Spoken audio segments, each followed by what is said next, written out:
भारत के ओछे हथकंडों पर भरपूर जवाबी कार्रवाइयां जारी रखने का फैसला कर लिया गया। वजीर आजम की ज़ेर सदारत सिक्योरिटी से मुताल्लिक़ इजलास में शुरा का आज़म वजीर आजम ने कहा कि दुश्मन को खुद इरादियत, इलाकाई सालमियत पर हमले और सलामती के खिलाफ वर्जी का जवाब मिलेगा।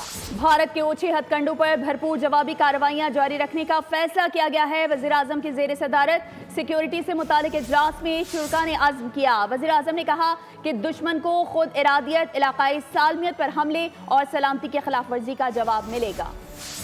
भारत को अब हिसाब चुकाना होगा। वज़ीर आज़म की ज़ेर सदारत सिक्योरिटी से मुताल्लिक़ इजलास में शुरा का अज़म। सिक्योरिटी हुक्काम ने इजलास के शुरका को ब्रीफिंग दी और भारतीय ड्रोन हमलों और पाकिस्तानी रद्द अमल से आगाह किया। शुरका का कहना था कि ड्रोन हमलों में शहीद होने वालों का बदला लिया जाएगा, एक एक पाकिस्तानी के खून का हिसाब लिया जाएगा। इस मौके पर वज़ीर आज़म ने कहा कि पूरी कौम पाक फौज के साथ शाना बशाना खड़ी है। हमें अपनी पाक फौज पर फख्र है और हम हर हालात के लिए तैयार हैं। पाकिस्तान अपने वक़ार और इज्जत का दिफा करने के लिए पुरअज़म है। पाक अफ़वाज दुश्मन के तमाम अज़ाइम नाकाम बनाने की सलाहियत रखती है।